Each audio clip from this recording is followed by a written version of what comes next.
What's up, Taiwan? I'm Eric Gao, and thanks for joining us for the news today. Steel and aluminum are the latest targets of Donald Trump's escalating trade policy.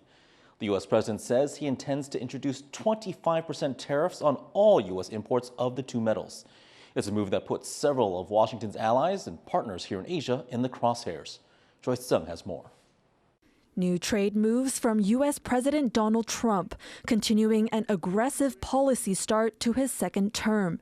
Just days since the U.S. reached deals with Canada and Mexico to avoid tariffs Trump threatened on all goods from the two countries, Trump now pledging 25% tariffs on two major metal imports. Any steel coming into the United States is going to have a 25% tariff. What about aluminum, sir? Aluminum, too. Both Canada and Mexico are major aluminum suppliers to the U.S., Canada leading imports in primary aluminum metal by far, accounting for nearly 80% of total imports for almost all of 2024. Canada also dominates in steel imports, supplying the U.S. with 6.5 million net tons of steel mill products last year. But the latest levy also takes aim at some of Washington's closest allies and partners in Asia, namely South Korea, Japan, and Taiwan, all of whom sit in the top 10 list of foreign sources of steel. Speaking to TaiwanPlus, Taiwan's largest steel manufacturer, CSC, says it's already discussing the issue internally, but stopped short of providing an official response. Concerns have been mounting for Taiwan's export-reliant economy, particularly because of its large trade surplus with the U.S. of almost $65 billion, which could push Trump to hit the country with what he calls reciprocal tariffs to rebalance trade. Two economic officials are set to travel to Washington to try and quell the tariff threats, especially the promised levy on imported chips, a sector Taiwan dominates in. 到美国去，那尽量跟这些川普周边的人士，我们跟他们做一些比较好的解说啦，哈。大家在彼此的认知上面，不知道说半导体制造是这么的这个风险这么高。 As Trump is expected to detail his reciprocal tariff policies in the coming days, Taiwan and other countries must increasingly confront a global landscape that's becoming more about business than about alliances and goodwill. Ryan Wu and Joyce Tseng for TaiwanPlus. Taiwan's President Lai Ching-te has called a meeting of the heads of all 5 branches of government. This is the first time that talks like this have been called by the president, and it comes as Lai faces an increasingly hostile political situation. Rick Loud is live outside the presidential office. Rick, what do we know about this meeting? So in just over an hour, Lai will be welcoming the heads of Taiwan's 5 branches of government here to the presidential office, including the judiciary and the legislature, for a meeting to address what the presidential office is saying are serious challenges posed by the current economic and political situation at home and abroad. The big problem that Lai is facing is a political deadlock between his cabinet, which is run by the ruling Democratic Progressive Party, or the DPP, and the legislature, where the main opposition party, the Kuomintang or KMT, along with another smaller opposition party, have the majority. And a key attendee of today's meeting will be the leader of the legislature, a KMT lawmaker called Han Kuo-yu. There's a huge amount of bad blood between Taiwan's 2 major political parties, and the legislature has really been going after Lai's government. They've been smacking down DPP bills, they've been putting through reforms that give more power to the legislature, more oversight over the executive branch, and crucially, they've also stripped much of the central budget of the government, the central government budget. Now, Lai says this in particular will cripple Taiwan internationally. He's worried about defense spending that he says he needs to counter China, which of course claims Taiwan as part of its sovereign territory. Now, in a sign of just what a critical moment this is for Lai, this is actually the first time that a Taiwan president has called a meeting like this, a rare occasion where the 5 usually separate branches of the government will be together. Rick, given that bad blood you mentioned, how likely is this meeting to resolve the political crisis? Well, it's going to be incredibly hard for Lai to bridge that political divide. Taiwan's two major political parties fundamentally disagree on one of Taiwan's big issues. That's how to deal with China. The ruling Democratic Progressive Party wants to keep China at arm's length, whilst the opposition Kuomintang KMT, they prefer closer ties with Beijing. It's also going to be hard for Lai to stem escalating political hostilities. There's already been fights inside the legislature, protests and counter-protests on the street, and court battles. Significantly, there's also been bids to recall the lawmakers from different sides. The DPP wants to rebalance the power inside the legislature, so it's launched petitions to recall KMT lawmakers. More than 20 KMT lawmakers face losing their seats. But at this meeting in the presidential office here, Lai will be looking to make some ground when it comes to that government budget, as he says that is an existential crisis for Taiwan. Thanks for that update, Rick. That was Rick Lauert live at Taiwan's presidential office, and we will have more after the meeting's over. Stay tuned for that. Taiwan's military has declined to comment on reports that a group of reserve soldiers could be tested during the country's annual Hangguang exercises. Jaime Ocon reports.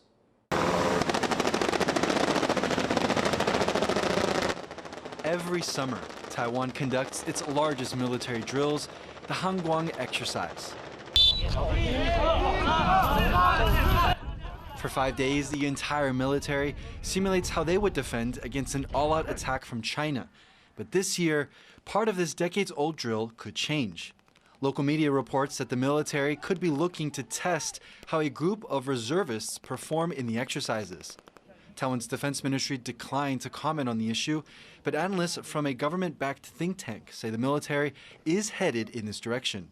传统上，后备部队，台湾以往可能是把它当成是一个补充，也就是 Tariff 的这个 unit 有受到 damage 损失的时候，那这些人补充进去。那现在是重新恢复，那这样子在台湾进行这个 territory defense 的时候，当然就有更多的 unit 可以运用，所以就可以跟 firepower 还有 manpower 形成一个很好的一个组合。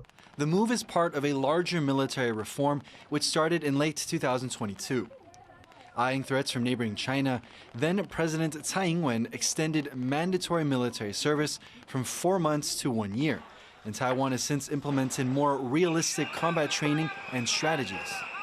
In terms of active troops, Taiwan is outnumbered against China, with 153,000 soldiers compared to Beijing's roughly 2 million.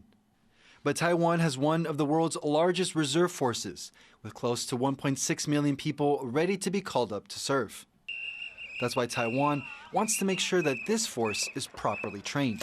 So, yes, Taiwan has on paper, I think, a lot of manpower, but is that manpower trained to where they need to the level they need to be? And also, are they positioned and do they understand their missions well enough that they can perform them pretty automatically in the event of conflict?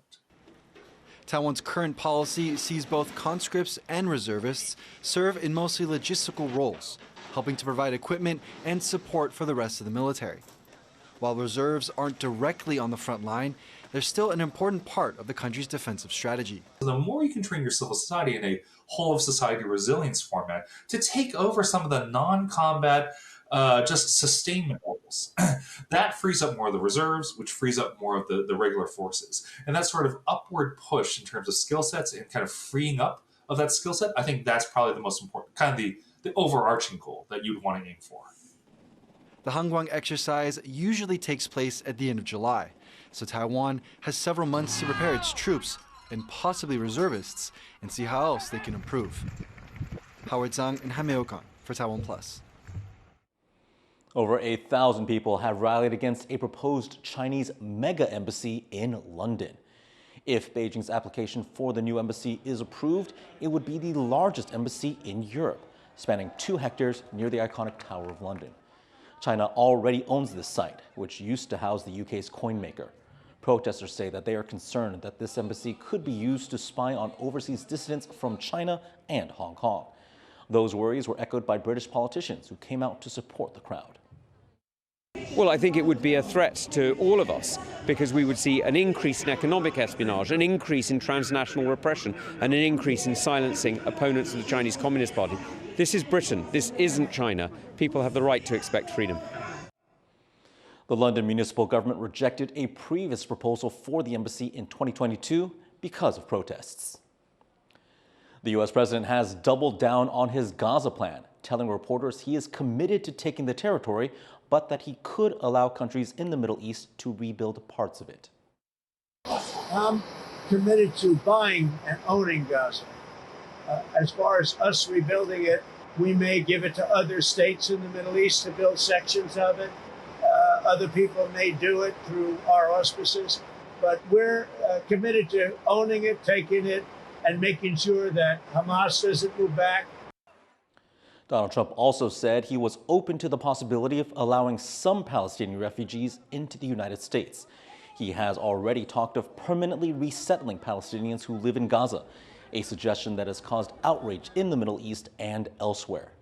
Egypt says it will host an emergency Arab summit to discuss what it calls new and dangerous developments relating to Gaza. Police are expanding their search for the remains of 3 murder victims in southern Taiwan. They've already recovered some body parts from a Kaohsiung river. And as John Van Trieste reports, they hope to find more evidence that would seal this case. Divers make a grisly discovery: several body parts belonging to 2 murder victims. It's the latest evidence in the case of an alleged triple killing that's shocked the southern port city of Kaohsiung, and it raises questions of whether there's more evidence out there. 73-year-old suspect Zhang Jiezong says he is innocent of the killings, but police say what they found puts that in doubt. 虽然他死口狡辩抵赖，但是他还是逃不过铁的证据。 There's surveillance footage of him with 2 of the victims before their deaths. One appears to have given Zhang a ride on February 2nd. Investigators have found this woman's blood in Zhang's home, as well as footage showing him going in and out of his home with black plastic bags the following morning. 这个案子比较好的就是它有影像，又找到内脏啊等等这些，基本上就活不了了嘛。在室内又找到有血迹，我想这样的一个关联性，那就看检察官、法官对于这些基证的串联。 But this is not an open and shut case, and there are still gruesome questions police need to solve. Based on a sheet of paper written with names in Zhang's home, police believe there were 4 targets. 2 names match the remains found so far. One person on the list is alive and well, a target who got away. But what about the last name? It's Zhang's sister-in-law, missing since December. There's a suspected DNA evidence match here, too. But while police expect to find another dismembered body, they're not sure where to look. Some lawyers, though, think a link with the other cases may not be too hard to find. 极大量的血迹足以致命，或者说部分遗体啦，要用这个方式来做证明，或者其他被推下断崖或推到海里面相关的基证的话，也可以证明说他已经死亡，应该就可以达到这个起诉的门槛。So investigators are spreading out, looking in Kaohsiung's harbor, at the local garbage incinerator, and possibly even the suspect's septic tank for clues, in the hope that they fill in the blanks and see justice served. Hank Xu and John Van Trieste for TaiwanPlus. Taiwan's government is buying more flu vaccines to meet soaring demand. The cabinet has approved the purchase of 100,000 more doses, which it hopes to start administering next week. The jabs are earmarked for at-risk groups like seniors, young children, and people with chronic diseases. There's been huge demand for flu vaccines here in Taiwan after celebrity Barbie Hsu died from flu complications while vacationing in Japan last week. And thanks for tuning in to What's Up Taiwan. If you want more of our reports on the go, download our app to get them on your mobile device. Finally, we take you to the annual Chingay Lunar New Year Parade in Singapore. I'm Eric Gao. Take care, and we'll see you next time.